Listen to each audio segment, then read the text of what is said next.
بسم اللہ الرحمن الرحیم۔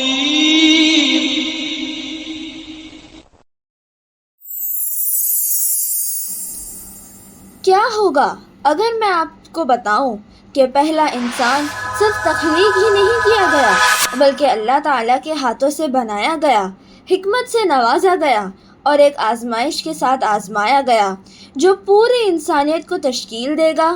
یہ سب سے پہلے انسان اور پہلے نبی حضرت آدم علیہ السلام کا قصہ ہے۔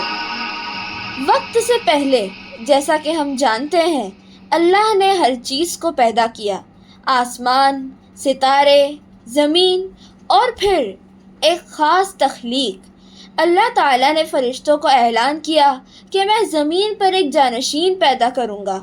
فرشتوں نے حیران ہو کر پوچھا، کیا تو ایسے شخص کو پیدا کرے گا جو فساد پھیلائے اور خون بہائے جبکہ ہم تیری تسبیح کرتے ہیں؟ لیکن اللہ نے فرمایا کہ جو کچھ میں جانتا ہوں وہ تم نہیں جانتے۔ زمین کے عناصر سے اللہ تعالیٰ نے مختلف رنگوں کی مٹی لی، کچھ سیاہ، کچھ سرخ، کچھ سفید، اور اس میں پانی ملا کر آدم کی تخلیق کی۔ آہستہ آہستہ الہی درستگی کے ساتھ آدم علیہ السلام کی تشکیل ہوئی، بے جان کھڑے ہوئے اور پھر معجزہ ہوا۔ اللہ تعالیٰ نے ان میں روح پھونکی اور آدم علیہ السلام نے اپنی آنکھیں وجود میں کھول دیں۔ جیسے ہی روح ان کے جسم میں پھیل گئی، آدم علیہ السلام نے حرکت محسوس کی، ان کا دل دھڑک رہا تھا، ان کے اعضاء بیدار ہو رہے تھے۔ انہوں نے کھڑے ہونے کی کوشش کی لیکن ان کی ٹانگیں ان کے نیچے کانپ رہی تھی۔ وہ لڑکھڑاتے ہوئے توازن تلاش کر رہے تھے۔ پھر جیسے ہی روح ان کی ناک تک پہنچی، انہیں چھینک آئی، ایک طاقتور فطری عمل۔ فرشتوں نے دیکھا جب انہوں نے اپنے پہلے الفاظ کہے، الحمدللہ، اللہ کی تعریف۔ اللہ نے جواب دیا، اے آدم، تیرا رب تجھ پر رحم کرے۔ اللہ تعالیٰ نے آدم علیہ السلام کو عقل سے نوازا، انہیں ہر چیز کے نام سکھائے، پہاڑ، دریا، جانور، حتیٰ کہ غیب بھی۔ پھر اس نے حضرت آدم علیہ السلام کو فرشتوں کے سامنے پیش کیا جنہوں نے ان کی قابلیت پر شک کیا تھا اور انہیں سجدہ کرنے کا حکم دیا۔ فرما برداری کرتے ہوئے فرشتوں نے سجدہ کیا، لیکن ایک شخص، ابلیس نے، جو ان میں سے کبھی نیک عبادت گزار تھا، یہ کہتے ہوئے انکار کر دیا کہ میں اس سے بہتر ہوں، تو نے مجھے آگ سے پیدا کیا اور اس کو مٹی سے۔ اس کا تکبر اس کے زوال کا باعث بنا اور وہ پھینک دیا گیا۔ آدم علیہ السلام جنت میں تھے لیکن کچھ نہ کچھ کمی تھی، وہ اکیلے تھے۔ اللہ تعالیٰ نے اپنے حکمت سے ان کے لیے ایک ساتھی یعنی حوا علیہ السلام کو پیدا کیا۔ وہ آدم علیہ السلام کی پھسلی سے بنی ہوئی تھی جو قربت اور اتحاد کی علامت تھی۔ جب آدم علیہ السلام نے ان پر آنکھیں کھولی تو انہوں نے ایک گہرا تعلق محسوس کیا کیونکہ وہ ان کی ساتھی تھی، ان کا سکون تھی، ان کا خاندان تھی۔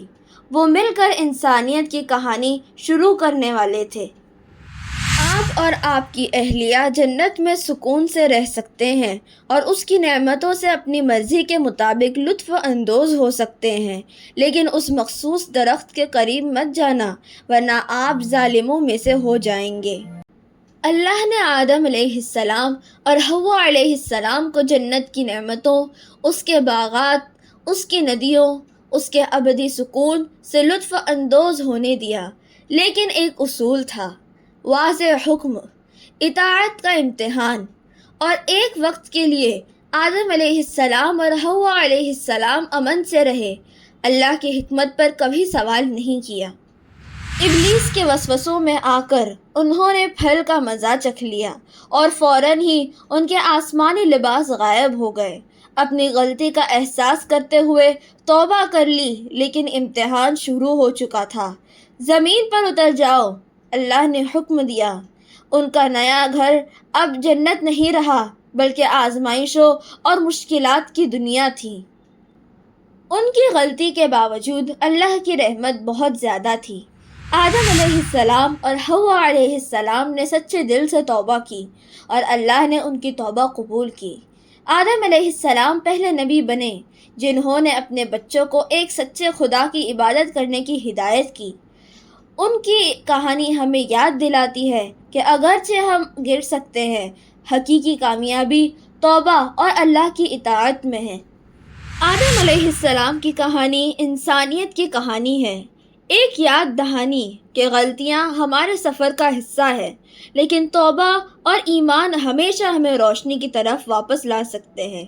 اگر آپ کو یہ کہانی متاثر کن لگی ہو تو قرآن کی مزید کہانیوں کے لیے لائک، شیئر اور سبسکرائب کرنا نہ بھولیں۔